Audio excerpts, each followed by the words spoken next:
रहीम अस्सलाम वालेकुम स्टूडेंट्स हम BSN फोर्थ सेमेस्टर की सब्जेक्ट फार्मेकोलॉजी 2 पढ़ रहे हैं। फार्मेकोलॉजी 2 में हमने unit 4 cholinergic and anti cholinergic drugs start किया हुआ है। इसका पार्ट 1 पार्ट 2 हमने पढ़ लिया, जो कि हमारे चैनल के प्लेलिस्ट में मौजूद है और चैनल के प्लेलिस्ट का लिंक आप लोगों को इस वीडियो लेक्चर के डिस्क्रिप्शन के एंड में मिल जाएगी, वहाँ से आप स्टडी कर सकते हैं। आज का हमारा जो वीडियो लेक्चर है ये इसी यूनिट के पार्ट 3 पे है, पार्ट 3 जो कि इसका लास्ट पार्ट है।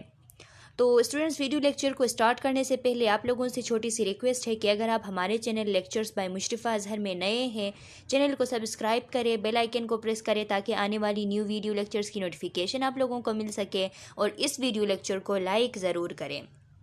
तो स्टूडेंट्स, पिछले वीडियो लेक्चर में फर्स्ट वीडियो लेक्चर में हमने रिसेप्टर लेवल स्टडी किया था, एसिटाइलकोलिन के एक्शंस वगैरह हमने जाने थे। उसके बाद सेकंड वीडियो लेक्चर जो था उसमें हमने कोलिनर्जिक ड्रग्स स्टडी किया था।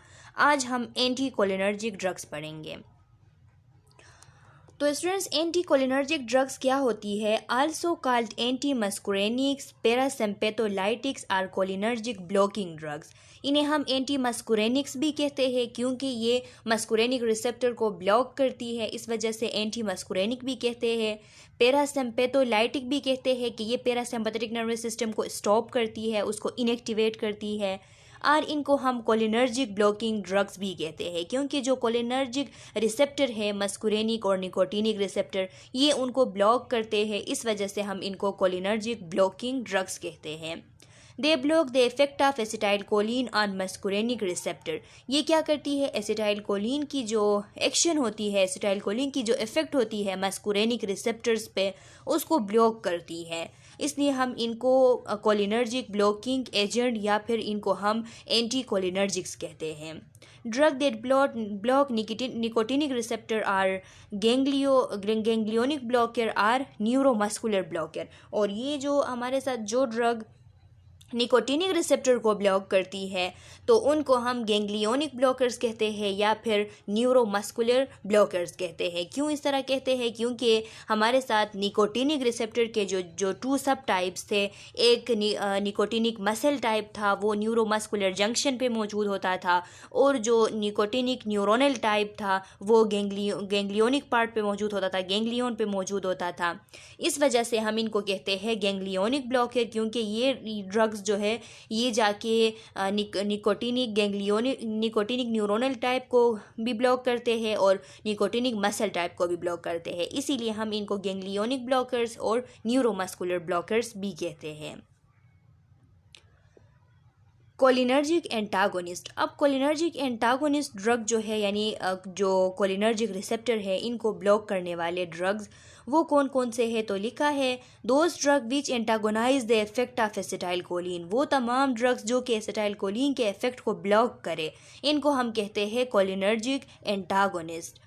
जिसमें एट्रोपिन है, स्कोपोलेमीन है जिसे जो कि हायोसिन के नाम से आता है, आइपेट्रोपियम ब्रोमाइड है, एटम इनहेलर के नाम से आता है, ट्रोपिकेमाइड है, ग्लाइकोपाइरोलेट है, प्रोपेंथेलिन है, पायरेंजेपिन है जो कि M1 सेलेक्टिव एंटागोनिस्ट है, यानी मस्कुरेनिक 1 रिसेप्टर को सेलेक्टिवली ये एंटागोनाइज करता है, उसको सेलेक्टिवली ब्लॉक करता है। क्लिडीनियम है जो कि ये भी M1 सेलेक्टिव एंटागोनिस्ट है, M1 रिसेप्टर को सेलेक्टिवली एंटागोनाइज करता है। डाईसाइक्लोमीन है, डाईसाइक्लोमीन भी एक कोलिनर्जिक एंटागोनिस्ट है। इसके बाद ऑक्सीब्यूटिनिन जो है ये डिट्रोपिन के नाम से आता है, ये भी कोलिनर्जिक एंटागोनिस्ट है। यहाँ पे आप देख सकते हैं स्टूडेंट्स, ये वो प्लांट है जहाँ से एट्रोपिन फर्स्ट टाइम एक्सट्रैक्ट किया गया था। एट्रोपा बेलिडोना इस प्लांट का नाम है। इसी प्लांट से first time anticholinergic drug atropine बनाई गई थी। मैकेनिज्म ऑफ एक्शन इनकी क्या है? तो लिखा है anticholinergic drug combine reversibly with muscarinic cholinergic receptor thus preventing access of neurotransmitter acetylcholine. Anticholinergic drug reversibly combine होते हैं, रिवर्सिबली बाइंड बनाते हैं मस्कुरेनिक कोलिनर्जिक रिसेप्टर है, यानी कोलिनर्जिक रिसेप्टर में से जो मस्कुरेनिक रिसेप्टर है उनके साथ ये एंटीकोलिनर्जिक ड्रग बाइंड बना लेते हैं, कंबाइन हो जाते हैं रिवर्सिबली, यानी फिर वो रिवर्सिबल है, रिवर्स हो सकती है। इस तरह बाइंडिंग बना लेते हैं। जब ये इस तरह उनके साथ बाइंडिंग बना लेते हैं तो फिर जो न्यूरो ट्रांसमीटर एसिटाइलकोलिन है इसकी एक्सेस नहीं हो पाती मस्कुलिनिक रिसेप्टर तक, यानी वो उस मस्कुलिन रिसेप्टर को ब्लॉक कर देते हैं एंटीकोलिनर्जिक ड्रग आके, तो फिर एसिटाइलकोलिन जाके उनके साथ अटैच नहीं हो सकती, तो इसका एक्शन ब्लॉक हो जाता है। इनकी क्लासिफिकेशन हुई है natural alkaloid, semi synthetic derivatives और सिंथेटिक कंपाउंड्स में। अब स्टूडेंट्स आपने ये बात याद रखनी है कि anticholinergic drugs natural alkaloid, semi synthetic derivatives और सिंथेटिक कंपाउंड में क्लासिफाई हुए हैं। तो स्टूडेंट्स इसको समझने से पहले आपको अब ये समझना ज़रूरी है कि नेचुरल ड्रग्स क्या होती है, सेमी सिंथेटिक ड्रग्स क्या होती है और सिंथेटिक ड्रग्स क्या होती है। ये मैंने थर्ड सेमेस्टर में भी आप लोगों को समझाया था, आप दोबारा इसको रिपीट करते हैं ताकि आप ये स्लाइड सही से समझ सके। जो जितने भी हमारे साथ नेचुरल ड्रग्स होती है वो नेचुरल सोर्सेज से बनते हैं। Natural sources for example plant से एक्सट्रैक्ट किए गए हैं, एनिमल से एक्सट्रैक्ट किए गए हैं, मेरीन लाइफ जो होता है वहाँ से कोई मेरीन किसी ऑर्गेनिज्म से एक्सट्रैक्ट किए हुए हैं, मशरूम्स वगैरह से। तो इन ड्रग्स को जो नेचुरल सोर्सेज से एक्सट्रैक्ट किए गए हैं इनको हम नेचुरल ड्रग्स कहते हैं। फॉर एग्जांपल कोलिनर्जिक ड्रग्स जो है उनमें अगर हम देख ले तो जो फाइसोस्टिग्मीन है, फाइसोस्टिग्मीन एक नेचुरल इसका एक सोर्स है जो फाइसोस्टिग्मा वेनिनोसम है। ये फाइसोस्टिग्मा वेनिनोसम से फाइसोस्टिग्मीन बनाया गया है, यानी एक नेचुरल सोर्स से ये बनाया गया है। ये नेचुरली फाउंड है, इसमें कोई भी केमिकल जो है केमिकली मॉडिफिकेशन इसमें नहीं की गई है, इसीलिए हम इनको कहते हैं नेचुरल ड्रग्स। जैसा कि यहाँ पे एट्रोपिन की एग्जांपल है। एट्रोपिन चूँकि बेलेडोना जो एट्रोपा बेलेडोना जो प्लांट है इससे एक्सट्रैक्ट की गई थी, इसके साथ कोई भी केमिकल मॉडिफिकेशन नहीं की गई है, ये खालिस नेचुरल सोर्स है उससे बना हुआ है, तो इसीलिए इसको हम नेचुरल ड्रग कहते हैं। अब यहाँ पे अल्कलॉइड की यहाँ पे बात आ गई है। तो स्टूडेंट्स बाज़ नेचुरल ड्रग्स ऐसे होते हैं जो कि जो एनिमल्स होते हैं उनसे एक्सट्रैक्ट किए जाते हैं और बाज़ प्लांट से एक्सट्रैक्ट किए जाते हैं। जो नेचुरल ड्रग प्लांट से एक्सट्रैक्ट किए जाते हैं उनको हम अल्कलॉइड्स कहते हैं। जितने भी नेचुरल ड्रग है जो प्लांट से बनते हैं, प्लांट से एक्सट्रैक्ट होते हैं, उनको हम अल्कलॉइड कहते हैं। जैसा कि कैफीन हमारे साथ है, मर्फीन है मर्फीन जो ओपियम पॉपी प्लांट है उससे एक्सट्रैक्ट की जाती है, मस्केलिन है हमारे साथ, इफिड्रीन है, एट्रोपिन है। तो ये जितने भी प्लांट से एक्सट्रैक्ट किए हुए ड्रग्स होते हैं इनको हम नेचुरल अल्कलॉइड्स कहते हैं। तो स्टूडेंट्स यहाँ पर नेचुरल ड्रग्स आप समझ चुके हैं। अब सिंथेटिक और सेमी सिंथेटिक का कंसेप्ट ये है कि जो सिंथेटिक ड्रग्स होते हैं वो ऐसे ड्रग्स होते हैं कि जो केमिकली बनते हैं लेबॉर्ट्री में, कम्प्लीटली मैन मेड ड्रग्स है, यानी कम्प्लीटली ये जो है लोग बनाते हैं लेबॉर्ट्री के अंदर। इसमें सेवरल केमिकल्स इसमें डाल लेते हैं। इसमें कोई भी जो है नेचुरल प्रिकर्सर मौजूद नहीं होता, नेचुरल प्रिकर्सर इसमें इन्वॉल्व नहीं होती। ऐसे ड्रग्स को हम कहते हैं सिंथेटिक ड्रग्स। अब ये ड्रग्स जो है, ये सिंथेटिक ड्रग्स जो है ये नेचुरल ड्रग्स के जैसे काम करते हैं, क्योंकि नेचुरल ड्रग्स के स्ट्रक्चर को देख के ये जो सिंथेटिक ड्रग है ये बनाए गए होते हैं। लेकिन इसमें सिंथेटिक ड्रग जो है इसमें थोड़ा सा भी प्रिकर्सर जो है वो नेचुरल ड्रग का मौजूद नहीं होता। अगर इसकी हम एग्ज़ाम्पल ले लें तो फॉर एग्ज़ाम्पल जो नियोस्टिग्मीन और पायरोडोस्टिग्मीन है कोलिनर्जिक ड्रग्स में हमारे साथ, ये जो 2 ड्रग्स है ये सिंथेटिक प्रोडक्ट्स है। अब देखिए जो हमारे साथ फाइसोस्टिग्मीन था उसका एक्शन और नियोस्टिग्मीन और पायरोडोस्टिग्मीन का एक्शन तो सेम है, तीनों जो है कोलिनर्जिक ड्रग है। लेकिन फाइसोस्टिग्मीन नेचुरल है क्योंकि बिल्कुल नेचुरल सोर्स से एक्सट्रैक्ट की गई थी, और नियोस्टिग्मीन और पायरोडोस्टिग्मीन जो है ये सिंथेटिक ड्रग है। इसके अंदर कोई भी नेचुरल प्रिकर्सर मौजूद नहीं है। हाँ ये है कि फाइसोस्टिग्मीन के स्ट्रक्चर को देख के सिंथेटिकली लेबॉर्ट्री के अंदर मुख्तलिफ़ किस्म के केमिकल्स से नियोस्टिग्मीन और पायरोडोस्टिग्मीन बनाए गए हैं, इसमें कोई प्रिकर्सर नेचुरल मौजूद नहीं है। इसके अलावा यहाँ पे हम अगर एट्रोपिन की मैंने आप लोगों को एग्जांपल दी थी नेचुरल ड्रग में, तो एट्रोपिन की एग्जांपल को अगर हम देख ले तो सिंथेटिक में हमारे साथ बेंस्ट्रोपिन है। ये जो बेंस्ट्रोपिन ड्रग है ये सिंथेटिक में आती है।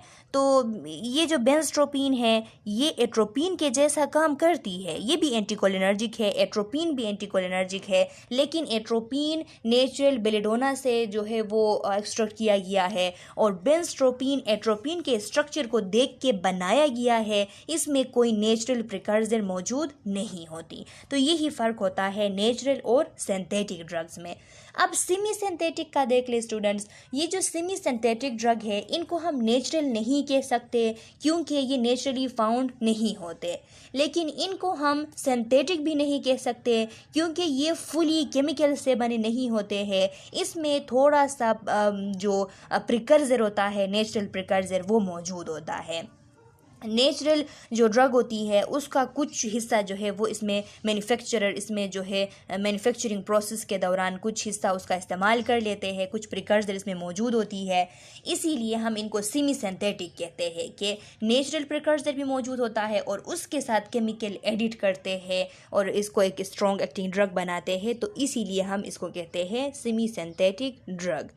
जिसकी एग्ज़ाम्पल अगर मैंने नेचुरल ड्रग्स में आपको एट्रोपिन की एग्ज़ाम्पल दी और सिंथेटिक में मैंने आपको बेंस्ट्रोपिन की एग्ज़ाम्पल दी, तो यहाँ पे अगर सेमी सिंथेटिक का देख ले तो होमेट्रोपिन जो है या टियोट्रोपियम ब्रोमाइड जो है ये एग्ज़ाम्पल है सेमी सिंथेटिक की। अब टियोट्रोपियम ब्रोमाइड और होमेट्रोपिन जो है ये एट्रोपिन जो है उसका कुछ हिस्सा, कुछ अमाउंट में एट्रोपिन में मौजूद होता है, नेचुरल प्रिकर्सर में मौजूद होता है, लेकिन साथ में केमिकल्स भी ऐड किए गए होते हैं। तो स्टूडेंट्स ये कंसेप्ट क्लियर हो चुका। अब देख ले यहाँ पे लिखा है कि नेचुरल अल्कलॉइड्स, तो अब आप लोगों को ये कंसेप्ट क्लियर है कि नेचुरल अल्कलॉइड्स जो है वो तमाम ड्रग्स, वो तमाम एंटीकोलिनर्जिक जो कि प्लांट से एक्सट्रैक्ट किए गए हैं नेचुरल सोर्स से, और प्लांट से, अल्कलॉइड का मतलब है प्लांट से, जिसमें एट्रोपिन है। एट्रोपिन को हम प्रोटोटाइप ड्रग कहते हैं। अब प्रोटोटाइप ड्रग क्या होती है? तो स्टूडेंट्स प्रोटोटाइप ड्रग वो तमाम ड्रग्स होती है फार्माकोलॉजी में, फार्माक्यूटिक्स में हम प्रोटोटाइप ड्रग्स उन ड्रग्स को कहते हैं जो कि बहुत ज़्यादा इम्पोर्टेंट होते हैं अपने क्लास के ड्रग में से। यानी एक फॉर एग्ज़ाम्पल यही क्लास ऑफ ड्रग है एंटीकोलिनर्जिक।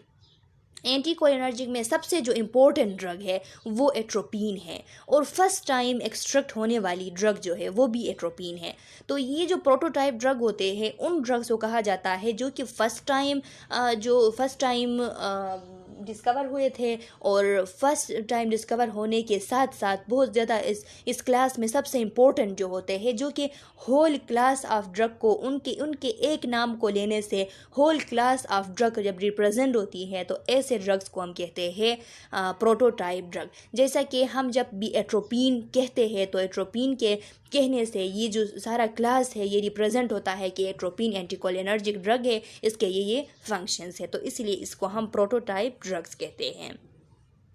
स्कोपोलेमीन है जो कि हायोसिन के नाम से आता है, ये भी नेचुरली एक्सट्रैक्टेड है, प्लांट से एक्सट्रैक्ट हुई है, इसीलिए ये भी नेचुरल अल्कलॉइड में इंक्लूड है।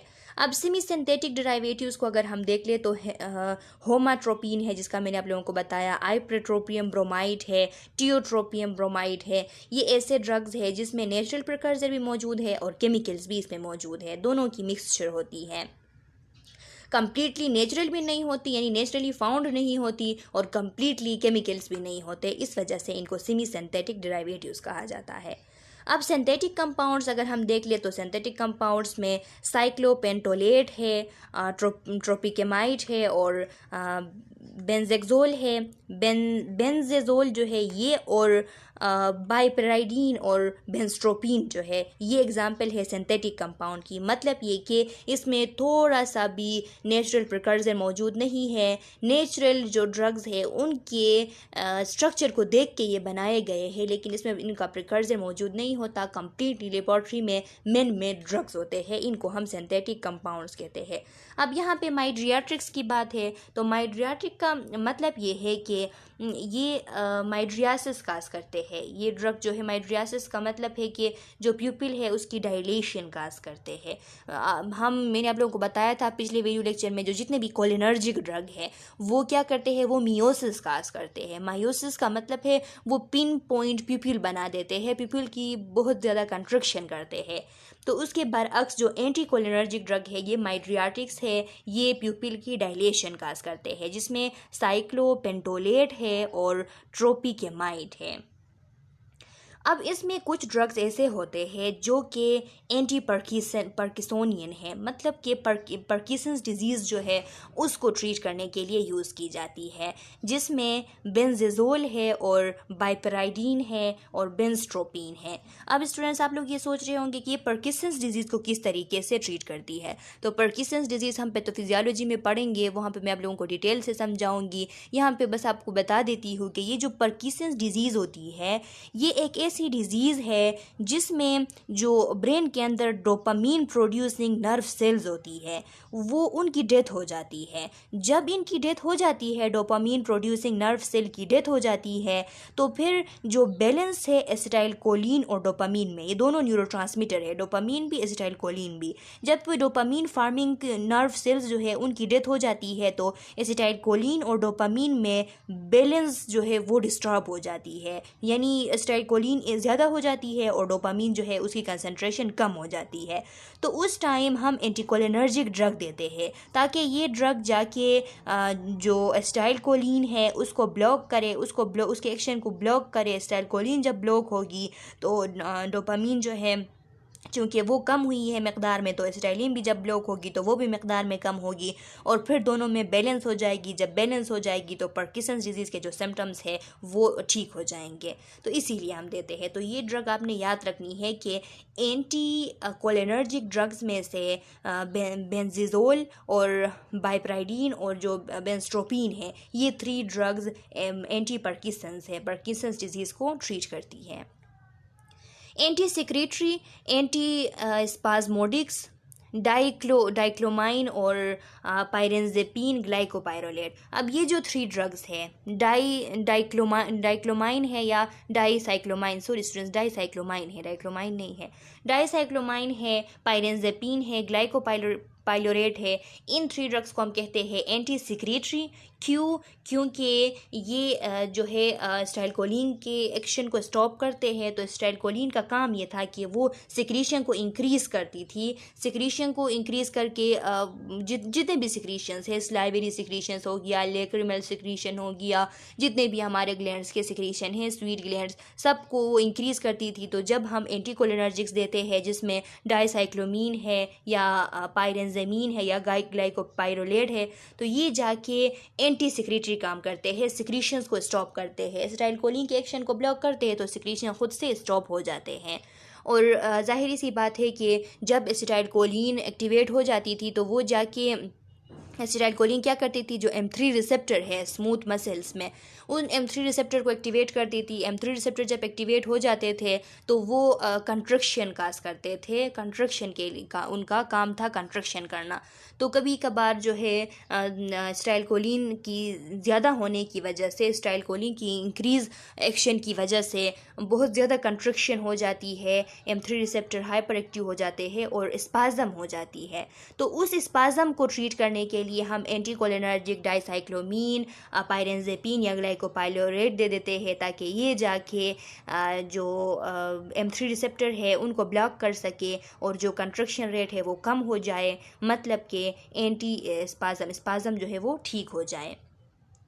Semi synthetic and synthetic anticholinergics, atropine substitutes. अब जो सेमी सिंथेटिक और सिंथेटिक एंटीकोलिनर्जिक है उनको हम कह सकते हैं कि ये एट्रोपिन के सब्स्टिट्यूट्स है, मींस के एट्रोपिन को देख के ये बनाए गए हैं। और सेमी सिंथेटिक का मैंने आप लोगों को बताया कि इसमें इनका जो है कुछ प्रिकर्सर मौजूद होती है, लेकिन सिंथेटिक में प्रिकर्सर मौजूद नहीं होती। अब एट्रोपिन का एक्शन आइज़ पे क्या होता है, तो atropine block muscarinic activity in the eye, जो मस्कुरेनिक रिसेप्टर की एक्टिविटी थी आइज़ के अंदर उसको ब्लॉक करती है। तो मस्कुरेनिक एक्टिविटी आइज़ के अंदर क्या थी कि जब आइज़ के अंदर मस्कुरेनिक रिसेप्टर एक्टिवेट हो जाती थी M3 रिसेप्टर, तो वो प्यूपिल की जो सिलेरी मसल्स है उनकी कंट्रक्शन काज कर देती थी। जब सिलेरी मसल की कंट्रक्शन हो जाती तो प्यूपिल जो है वो पिन पॉइंट बन जाती थी, मियोसिस होती थी। अब यहाँ पे ये जाके मस्कुरेनिक रिसेप्टर को आई के सिलेरी मसल में जब आइरिस के मसल में और सिलेरी मसल में दोनों में जब ब्लॉक करेगी तो फिर माइड्रियासिस होगी, प्यूपिल जो है उसकी डायलेशन होगी। Atropine use as antidote for organic phosphate poisoning, जो ऑर्गेनिक फास्फेट पॉइजनिंग है, अगर पेस्टिसाइड इंसेक्टिसाइड वगैरह इन चीज़ों से कोई पॉइजनिंग हो गई है तो इसकी वजह से क्या होता है, ये इरिवर्सिबल इनहिबिटर्स होते हैं एसिटाइल कोलिन स्टेरेस एंजाइम के। ये जाके एसिटाइल कोलिन स्टेरेस एंजाइम को ब्लॉक कर देते हैं तो फिर एसिटाइल कोलिन की ब्रेकडाउन नहीं होती। जब एसिटाइल कोलिन की ब्रेकडाउन नहीं होती तो एसिटाइल कोलिन की जो एक्शन है बॉडी के अंदर वो इंक्रीज़ हो जाती है। इस वजह से हम उस टाइम जब hyper action of acetyl choline हो जाती है तो उस टाइम हम एट्रोपिन दे देते हैं एज ए एंटीडोट, ताकि ये जाके जो एसिटाइलकोलिन की एक्शन है उसको ब्लॉक करे, उसके रिसेप्टर्स को ब्लॉक करे और ये ऑर्गेनोफास्फेट पॉइजनिंग जो है वो ट्रीट हो जाए। गेस्ट्रोइंटेस्टिनल में क्या काम है एट्रोपिन का, तो लिखा है atropine reduce activity of GI tract can be used as antispasmodic. GI tract की एक्टिविटी जो है उसको ये रिड्यूस करती है। क्यों? क्योंकि एसिटाइलकोलिन को ब्लॉक करती है। एसिटाइलकोलिन जब ब्लॉक होगी तो पेरिस्टाल्टिक मूवमेंट जो है वो डिक्रीज हो जाएगी। जब हाइपर एक्टिव एसिटाइलकोलिन होता है तो स्पाज्म आ जाती है जीआई ट्रैक में, तो उस स्पाज्म को ट्रीट करने के लिए हम एट्रोपिन दे सकते हैं।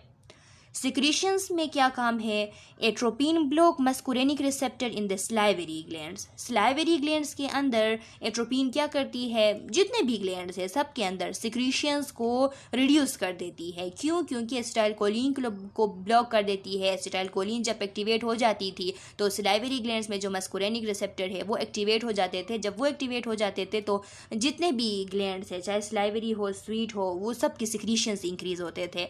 तो अब हम जब एट्रोपिन देंगे तो ये मस्कुलेरिन रिसेप्टर जो स्लाइवरी ग्लैंड्स में है उसको ब्लॉक करेंगी, तो फिर ड्राइनेस ऑफ द माउथ यानी ज़ीरोस्टोमिया होगा। और salivary glands are exquisitely sensitive to atropine. ये जो स्लाइवरी ग्लैंड्स होते हैं ये एक्सक्यूसाइडली मीन्स के बड़ी शिद्दत से, यानी बहुत ज़्यादा जो है ये बहुत ज़्यादा सेंसिटिव होते हैं, बहुत शानदार तौर पर। एक्सक्यूसाइड का मतलब है शानदार तौर पर। ये क्या होते हैं, शानदार तौर पर ये सेंसिटिव होते हैं स्लाइवरी जो ग्लैंड्स है, ख़ास करके एट्रोपिन के लिए। एट्रोपिन इनको बिल्कुल जो है ब्लॉक कर देती है। Sweat and lacrimal gland are similarly affected. Sweat glands और लैक्रिमल ग्लैंड्स भी इसी तरह इफेक्ट होते हैं, उनकी सिक्रीशन भी बंद हो जाती है। कार्डियोवास्कुलर सिस्टम पे एट्रोपिन का क्या फंक्शन है, तो लिखा है atropine produce diverse effect on the cardiovascular system.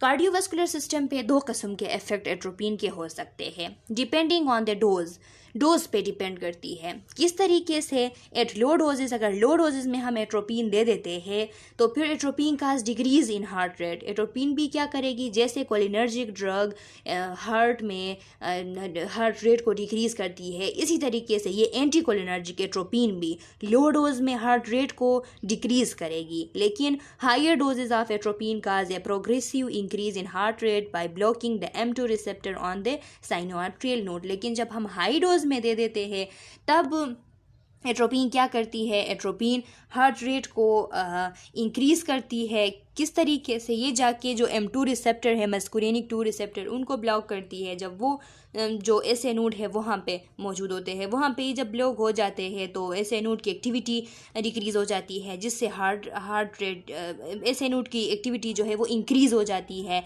जिससे हार्ट रेट भी इंक्रीज़ होती है। तो अब आपने इसका ख्याल करना होगा स्टूडेंट्स, जब आप एट्रोपिन एडमिनिस्टर करेंगे।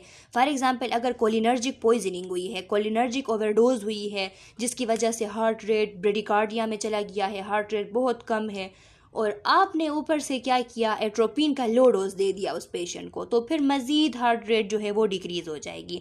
तो ऐसे टाइम पे जब कोलिनर्जिक की ओवरडोज हो जाए तो उस टाइम अगर आप एट्रोपिन एडमिनिस्टर कर रहे हो हार्ट रेट को इंक्रीज़ करने के लिए, तो उस टाइम आपने देख के ख्याल से हाई डोज में एट्रोपिन एडमिनिस्टर करनी है। हाई डोज में जब आप एडमिनिस्टर करोगे तब जाके उसकी हार्ट रेट जो है वो इंक्रीज़ हो सकती है ऐसे नोड की एक्टिविटी इंक्रीज़ होके। ऐसे नोड की एक्टिविटी किस तरीके से इंक्रीज़ होगी, जब ये जाके M2 रिसेप्टर को ब्लॉक करेगी।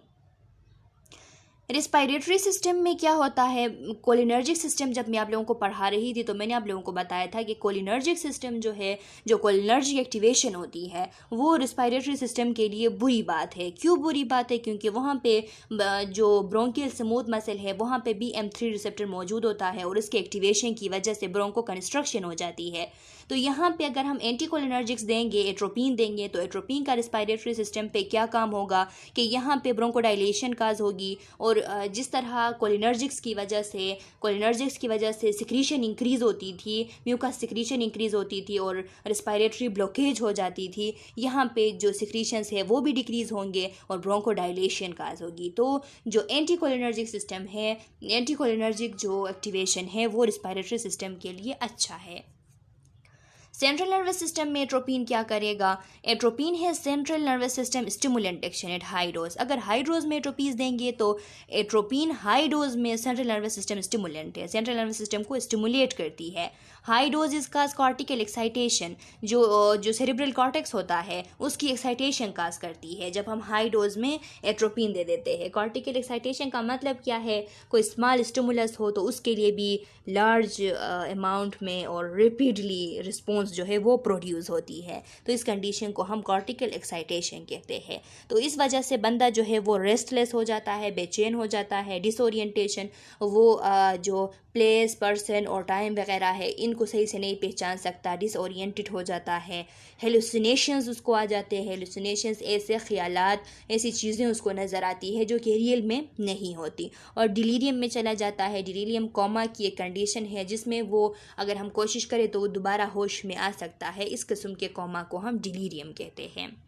Followed by respiratory depression and coma, और इनके बाद हेलुसिनेशन, डिसोरिएंटेशन, डिलीरियम के बाद रेस्पिरेटरी डिप्रेशन काज करके कोमा में बंदा जो है वो चला जा सकता है। तो इसीलिए बहुत ज़्यादा हाई डोज में एट्रोपिन देना भी जो है वो बहुत ज़्यादा ख़तरनाक है।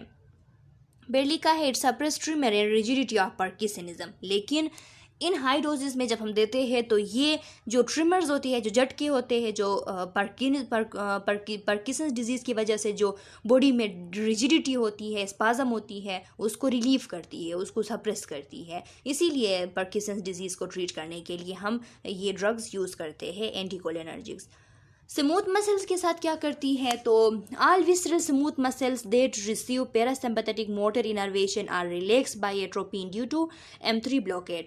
क्या करती है? तमाम जो विसरल स्मूथ मसल है उसमें M3 रिसेप्टर मौजूद होती है। इसकी एक्टिवेशन की वजह से वहाँ पे पैरासिम्पैथेटिक नर्वस सिस्टम जो है वो एक्टिव हो जाता है, वहाँ पे कंट्रक्शन आ जाती है। तो अब जब हम एंटीकोलिनर्जिक्स फॉर एग्जांपल एट्रोपिन देंगे तो फिर ये सारे मसल्स जो है वो रिलैक्स हो जाएंगे। क्यों रिलैक्स हो जाएंगे? क्योंकि M3 जो है वहाँ पे ब्लॉक हो जाएगी। ग्लैंड्स पे एट्रोपिन का क्या असर होता है? तो atropine decrease sweet, salivary, bronchial and lacrimal secretion bye M3 blockage. वहाँ ग्लैंड्स पे भी ये M3 रिसेप्टर को ब्लॉक करती है जिसकी वजह से sweat gland, salivary gland, bronchial gland, lacrimal gland, इन सब की सिक्रीशन कम हो जाती है। बॉडी टेम्परेचर के साथ क्या करती है? तो जाहिर सी बात है कि अगर स्वीट ग्लैंड को ये ब्लॉक करेगी तो स्वीट ग्लैंड अंदर की हीट जो है उसको बाहर निकालते हैं और कूलिंग करते हैं।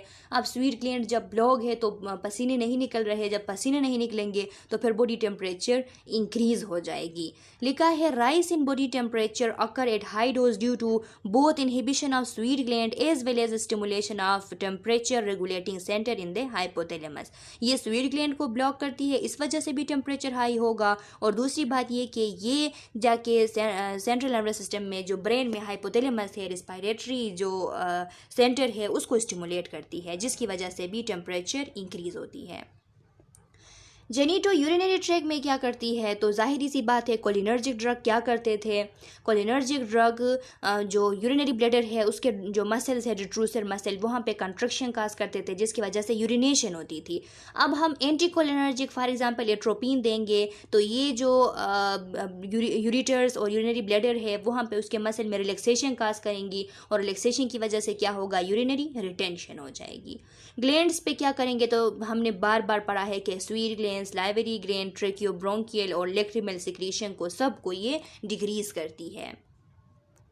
यूजेस ऑफ एट्रोपिन, अब यूज कहाँ किस एरिया पे हम जो है क्लिनिकल साइड पे एट्रोपिन यूज़ करते हैं, तो pre anaesthetic medication to decrease secretion. Pre anaesthetic medication का मतलब ये है कि जब सर्जरी हो रही होती है किसी पेशेंट की, तो उसको जब एनेस्थीसिया देते हैं, जब उसको नशा देते हैं, तो उस एनेस्थीसिया से पहले जो मेडिसिन दिए जाते हैं उन मेडिसिन को हम कहते हैं प्री एनेस्थेटिक मेडिकेशंस। अब प्री एनेस्थेटिक मेडिकेशन में हम एट्रोपिन दे देते हैं, क्यों दे देते हैं, ताकि सिक्रीशंस जो है वो डिक्रीज़ हो जाए।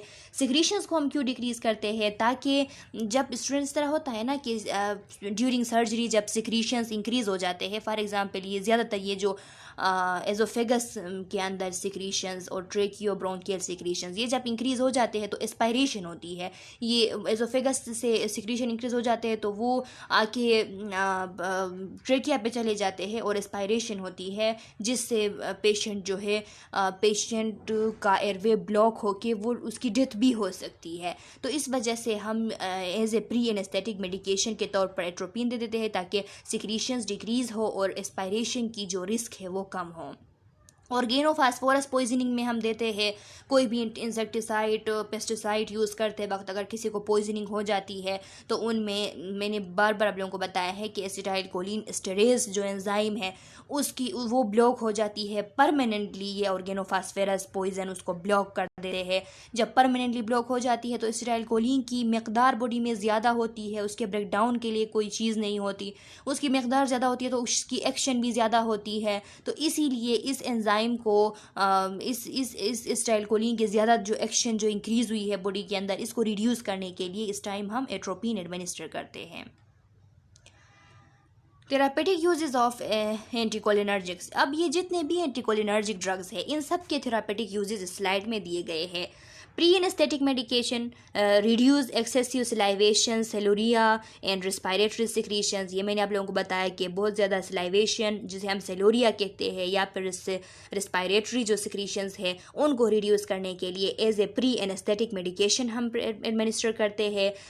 इसमें जो हम प्री एनेस्थेटिक मेडिकेशन के तौर पर एडमिनिस्टर करते हैं उसमें हम कॉमनली ग्लाइकोपाइरोलेट और स्कोपोलामीन जो है ये हम एडमिनिस्टर करते हैं। तो ये आपने याद रखनी है, इनसे MCQs बन सकती है कि which of the following medicine are commonly used as pre anaesthetic medication. उसमें ग्लाइकोपाइरोलेट होगा, उसमें ये जो दूसरे आइपेट्रोपियम होगा, उसमें ऑक्सीब्यूटिनिन होगा, उसमें कोई और एक एट्रोपिन होगी। तो आपने लिखना है ग्लाइकोपाइरोलेट, क्योंकि कॉमनली ग्लाइकोपाइरोलेट जो है वो और स्कोपोलामीन ये दोनों as a pre anaesthetic medication use की जाती हैं।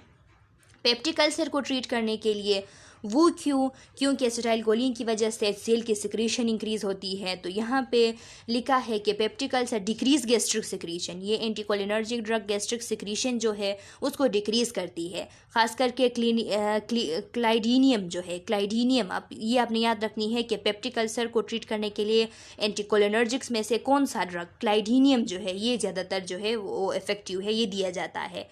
And provides symptomatic relief in peptic ulcer. तो पेप्टिक अल्सर में सिम्टोमेटिक रिलीफ के लिए मतलब कि ये पेप्टिक अल्सर को ठीक नहीं करती लेकिन एसिड की सिक्रीशन को कम करती है। जब एसिड की सिक्रीशन कम हो जाती है तो वो जलन वगैरह वो सब जो है स्लो डाउन हो जाती है।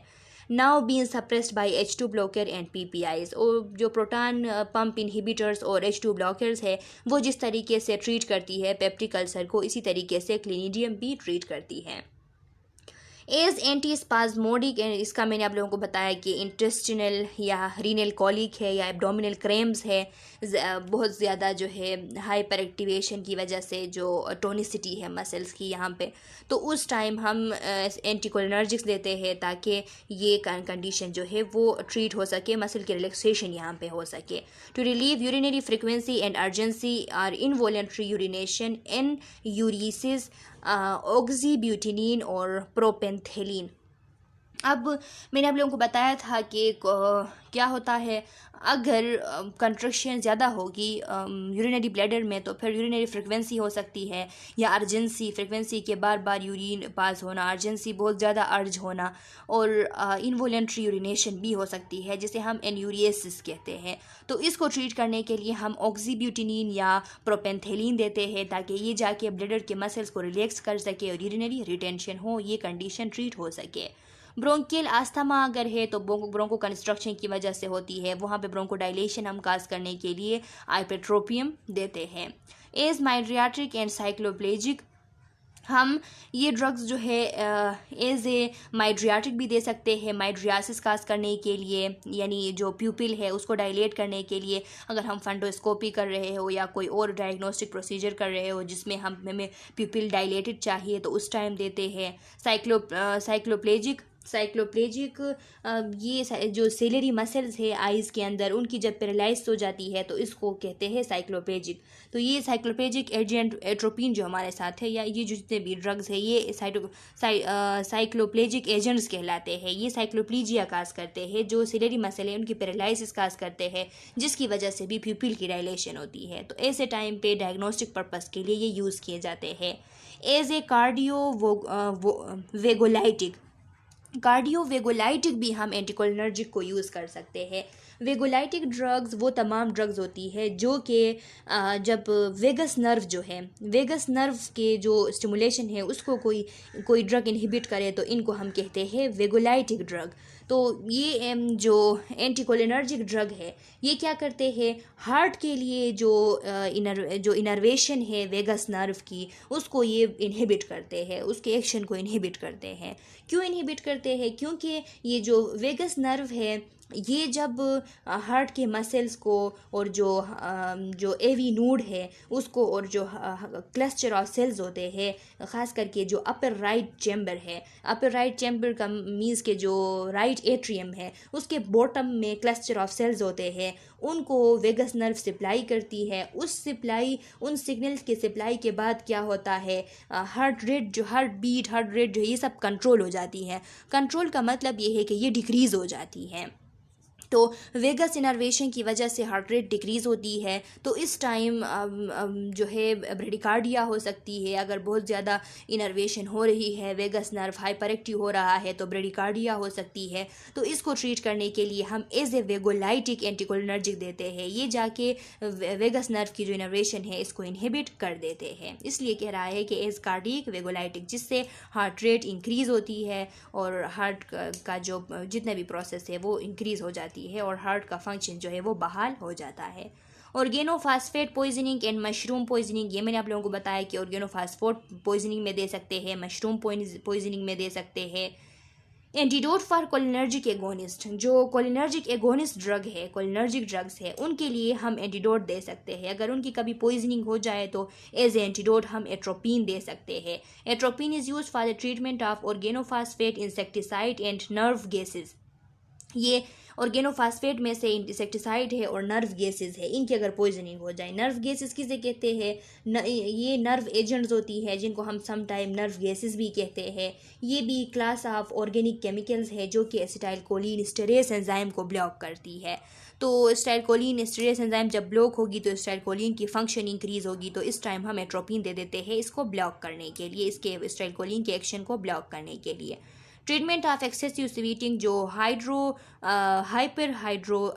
होती है, इसको ट्रीट करने के लिए, यानी एक्सेसिव स्वीटिंग को ट्रीट करने के लिए भी हम एट्रोपिन दे सकते हैं। थेरापेटिक यूजेस अगर हम इनकी देख ले तो यही थेरापेटिक यूजेस है। मोशन सिकनेस में देते हैं, वोमिटिंग को जो इमिसिस होती है वोमिटिंग, उसको ट्रीट करने के लिए हायोसिन जो स्कोपोलेमिन है ये दिया जाता है। पार्किंसंस डिजीज़ को ट्रीट करने के लिए ये जो ड्रग हमारे साथ है बेंजहेज़ोल हम देते हैं, बेंजट्रोपिन हम देते हैं। ब्रोंकियल अस्थमा को ट्रीट करने के लिए आइपेट्रोपियम या टाइटोट्रोपियम जो ब्रोमाइड ड्रग है ये हम देते हैं।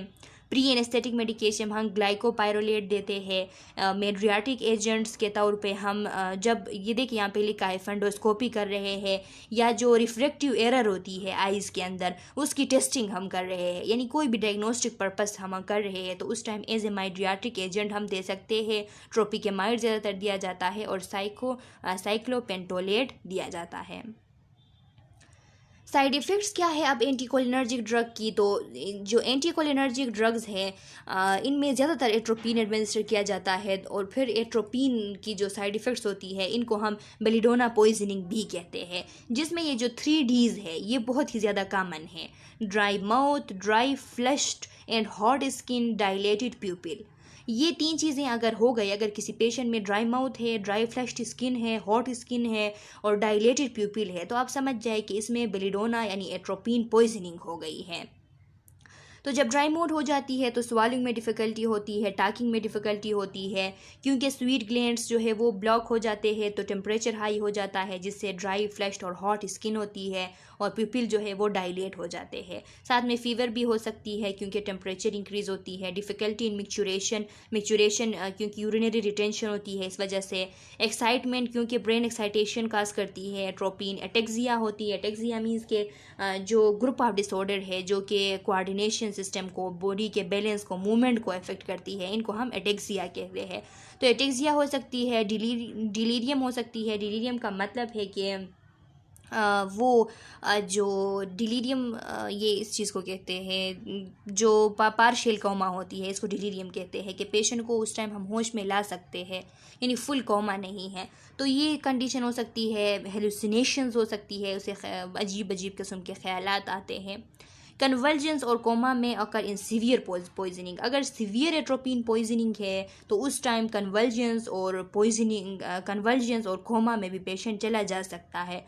तो उसकी ट्रीटमेंट हम किस तरीके से करेंगे? ये जो 3Ds की हम ट्रीटमेंट कहते हैं, यानी ड्राई माउथ, ड्राई और फ्लैश्ड स्किन और डायलेटेड प्यूपिल, इसकी ट्रीटमेंट कहते हैं हम कि ट्रीटमेंट ऑफ 3Ds, जिसमें फाइसोस्टिगमीन 15 to 60 माइक्रोग्राम पर kg IV एवरी 1 to 2 हावर्सली हम देते हैं, यानी 15 to 60 माइक्रोग्राम फाइसोस्टिगमीन जो है हम पर kg इस तरह लगाते हैं और 1 to 2 हावर्स में रिपीट करते हैं।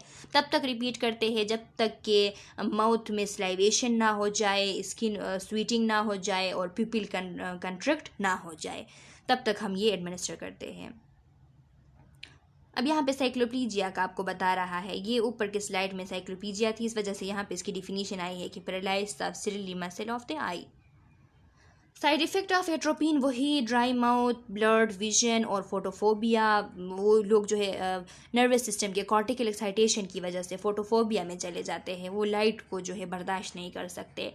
यूरिनरी रिटेंशन उनकी हो जाती है, कॉन्स्टिपेशन होती है, ड्राई हॉट स्किन होती है, प्रिसिपिटेशन ऑफ ग्लूकोमा हो जाती है, क्योंकि मैंने आप लोगों को बताया था कि जब हम एट्रोपिन यूज़ करते हैं तो एक्वियस हमर जो है उसकी वो बिल्डअप हो जाती है आइस के अंदर, तो प्रेशर इंक्रीज़ हो जाती है, इसी वजह से गहराई की ग्लूकोमा हो सकती है और स्वीटिंग डिक्रीज़ हो सकती है। कॉन्स्टिपेशन इसलिए क्योंकि जब एसिटाइलकोलिन होती है तो एसिटाइलकोलिन के एक्शन की वजह से पेरिस्टाल्टिस इंक्रीज़ होती है, जिससे कभी कभार ज़्यादा होता है तो डायरिया भी हो सकता है। अब एट्रोपिन दे रहे हैं तो पेरिस्टाल्टिक मूवमेंट डिक्रीज़ है, इस वजह से कॉन्स्टिपेशन हो सकती है।